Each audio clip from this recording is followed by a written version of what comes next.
tipos de vegetal. Aí nós temos esse é repolho, e abacaxi. Gente, vamos começar então, né? Há um tempo atrás, a gente fez um treinamento sobre a questão de perfil comportamental. Todo mundo fez, né? Sim. Ok? Então a gente fez isso. O que a gente entende desse treinamento? Que é entender literalmente qual é o perfil de comportamento, ou seja, como a pessoa tende a se comportar diante das situações. Então vocês lembram aí que são 3, né? Comunicador, executor, planejador e analista, certo? Hoje eu não vou entrar em detalhes de cada um dos perfis. Depois, se alguém tiver alguma dúvida, quiser conversar comigo, a gente volta nisso aí, tá? Então, assim, o que a gente vê, por exemplo, no perfil de vendedor? O vendedor, ele tende a ser comunicador. Por quê? Porque o comunicador, ele tem poder de persuasão, ele tem o poder de influência, ele fala muito, né? Então, tudo isso são características de um perfil de comunicador. Ele é mais do relacional, ele se envolve com várias pessoas. Então, isso é do comunicador. Então, é uma tendência que vendedores tenham um perfil natural, predominante, comunicador, tá?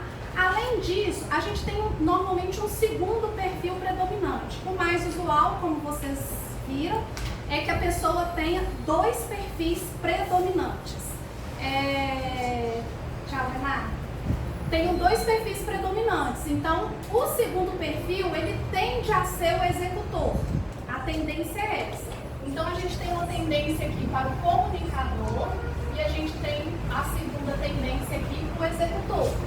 Tá? Esse perfil, ele pode ser CE, pode ser EC, o inverso, ou seja, o executor como o primeiro predominante. Mas ele também pode ser C e também ele pode ser só E. São os mais usuais. É mais difícil a gente ter perfis diferentes. Pode acontecer de ter um perfil diferente disso? Pode. Pode acontecer de ter um perfil CP e ser uma excelente vendedora. Pode ter um perfil CA, que são perfis opostos, e ter bom vendedor. Mas isso aqui é o que é o mais usual de ter. E é o que a gente encontra na equipe de vocês. Então, vocês comprovam aquilo que a gente está falando. Nada impede que a pessoa desenvolva, né, comportamentos que tendem a favorecê-lo nessa atitude de vendedor.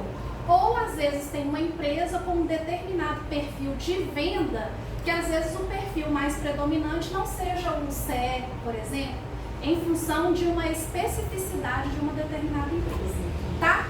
Aí eu faço a seguinte pergunta: então significa que todo mundo que tem perfil CE, ou é B, é C, ou C, ou E, é bom vendedor? Não. O inverso não é verdadeiro. Por quê? O que falta? Se não é só isso, o que teria que ter além disso? Entenderam a pergunta? Então, assim, vocês são vendedores, vendedoras, boas vendedoras, estão dentro desse perfil aqui. Mas qualquer pessoa que eu traçar o perfil e der esse resultado aqui, vai me dar um bom vendedor? Não, realmente não, não necessariamente. Isso aqui é só uma parte de um todo. Então, o que eu quero apresentar para vocês hoje é esse todo. Qual que é o restante que tem que ter para a gente traçar competências? Então, hoje o que eu quero falar com vocês é de competências. Isso aqui a gente está falando de comportamento, que ele vai muito além de um comportamento profissional. Quando você traça esse perfil comportamental aqui, a gente está falando de comportamento pessoal, profissional, comportamento na vida, de tendência. Mas existe uma série de outras questões por trás disso. Então, hoje nós vamos falar de competências.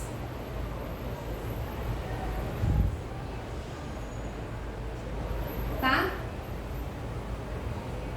A vermelha tá melhor para ver, né? Inclusive aqui. Melhor assim? Sim. Mas ela some aqui no vídeo, se o seu intuito aqui aparecer. Não, mas tá ok. Se ficar melhor para vocês, eu até prefiro. E aí eu vou escrevendo de vermelho. E aí, gente, dentro de competência, existem hoje duas grandes vertentes de pensamento sobre o que são competências. A maior vertente e a mais utilizada de hoje, ela usa a sigla CHA para poder definir competência. Eu não sei se alguém já teve conhecimento ou já teve algum contato com esse perfil aí de competências. Então é CHA. O CHA, ele é a sigla, né? São as iniciais, na verdade, de C. O C é de conhecimento.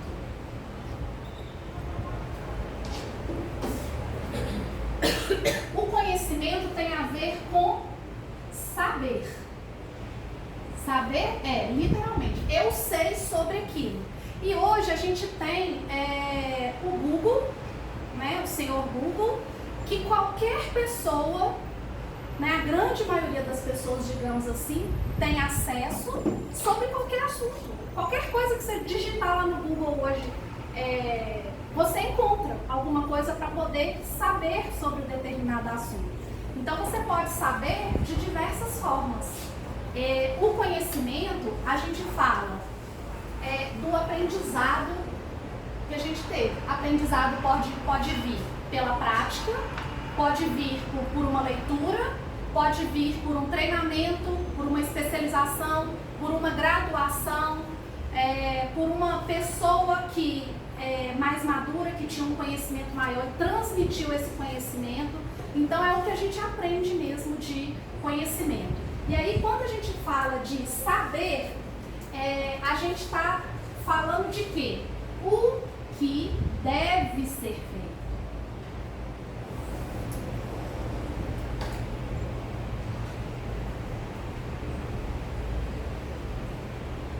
Então, conhecimento, vocês têm que lembrar que é saber e está relacionado com o que deve ser feito.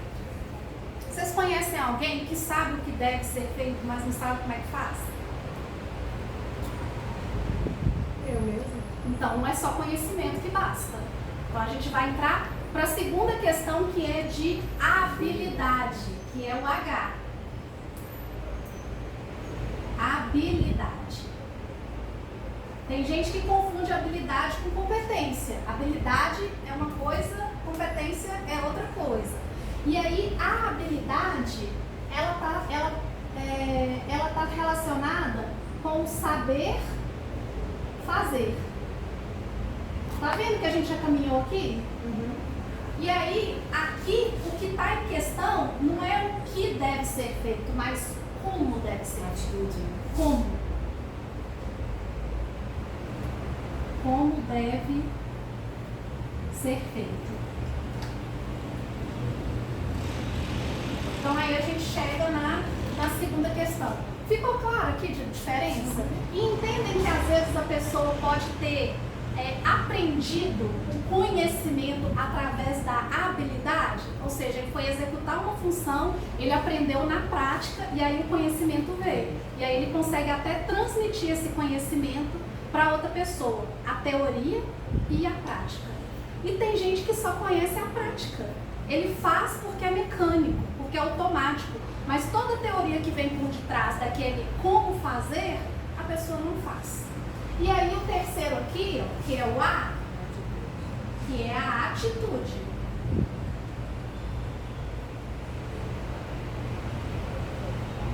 Atitude. Que tem a ver com a ação.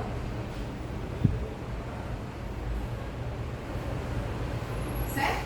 Ficou claro aí? Uhum. E qual que é a diferença aí do... Aqui é o que fazer, aqui é o como fazer, e aqui a gente fala do querer fazer.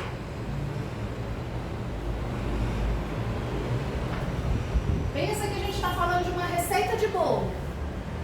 A pessoa entra no Google e descobre qual que é a receita. Isso garante que ela sabe fazer? Não. Aí ela vai e estuda como que é o passo a passo, o modo de preparo. Aí ela estuda o modo de preparo. Não coloca isso antes, coloca isso atrás. E ela testa a receita e dá certo. Aí ela sabe fazer. Só que ela decidiu que dá trabalho demais. Ela não quer fazer, ela prefere comprar pronto. Então ela tem conhecimento, ela tem habilidade, mas ela não quer fazer. E aí, quando a gente está falando de competência, a gente está falando dessas três coisas. A gente está falando do conhecimento, a gente está falando da habilidade e a gente está falando da atitude. Quando a gente fala aqui do perfil comportamental, o perfil comportamental está onde aqui? Onde vocês acham que ele está? Ação. Você acha que perfil comportamental mede conhecimento? Não. Perfil comportamental não mede conhecimento. Não tem nada a ver se a pessoa tem primeiro grau, que não é mais, né? Ensino fundamental, ensino médio, graduação, pós, não importa. Não mede isso. Isso nem é considerado no teste, por exemplo. Então não é conhecimento que o perfil comportamental. Então a gente já descobriu aqui mais uma coisa que precisa ser agregada a perfil comportamental para gerar competência daquela função, daquele determinado cargo. Então aqui a gente já viu um que falta, tá? A questão da... Você falou onde, Luana? Na atitude. Na atitude. A atitude é uma delas. Como a gente tem área de talento e a mandala de competência no perfil comportamental, a gente entra em habilidade também.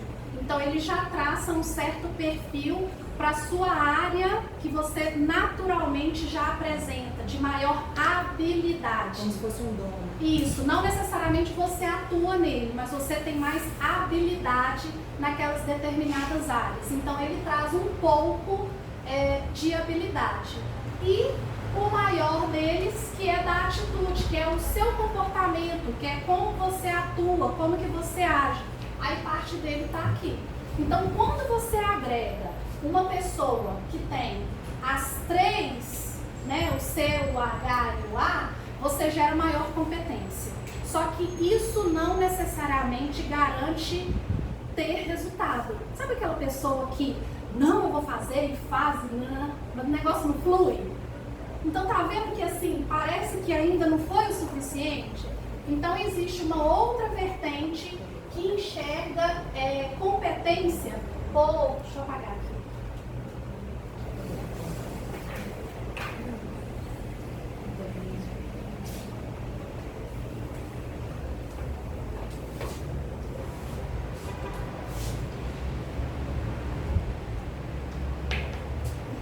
Que enxerga competência por valor agregado. Valor agregado. Valor agregado, gente, tem a ver com a entrega da pessoa. O que ela é capaz de entregar. Ou seja, o que ela é capaz de dar de resultado. Não interessa a ação que não dê resultado. Entende que por essa vertente aqui, ó, a gente não está levando em consideração conhecimento? Importa sim, porque às vezes você tem uma pessoa que é PhD num determinado assunto, mas ela não gera resultado. E aqui eu posso ter uma pessoa de ensino médio que gere um grande resultado. Então, para essa vertente aqui de análise de competência, o que interessa é o resultado que a pessoa dá. Se ela gerar resultado, é isso que importa. Só que aqui, ó, o que a gente vê é que frequentemente a gente não consegue, quando as competências elas são geradas só por essa vertente, é comum ela não se sustentar. Por quê? Porque como o foco é exclusivamente o resultado, o valor agregado, é como se o caminhar aqui, os meios justificam os fins. Então é resultado a qualquer custo, por qualquer caminho. E isso dificilmente se sustenta. E aí, o que eu gosto de trabalhar é que isso aqui, ele tem que estar junto com isso aqui. Ou seja, a gente tem que ter o chá, o conhecimento, a habilidade e a atitude e a capacidade de integrar isso aqui, ó, para você gerar as melhores competências. E aí a gente está falando de competências pessoais. Ou seja, empresa é realizada com a entrega dessa pessoa e a entrega dessa pessoa torna ela também realizada pessoalmente. Então é uma via de mão dupla. A empresa se realiza, pessoa se realiza com a entrega. E aí sim, você tem, que na verdade é como se fosse um fluxo assim, ó. É um fluxo assim, ó. E ele é contínuo. Ele começa aqui, ele passa por aqui e ele é eterno, né? Você nunca para. De ligação. Ele nunca para aqui. Então essa é a melhor forma que eu vejo da gente avaliar e identificar melhores competências. E aí, daqui para frente, o que nós vamos definir? Quais são as competências necessárias para o cargo em aberto? E aí eu quero convidar vocês para construir junto comigo essas competências. O que de fato esse cargo requer de competências na opinião de vocês, tá? Eu vou abrir aqui no canto. Ô Cris, pode dar um stop aí?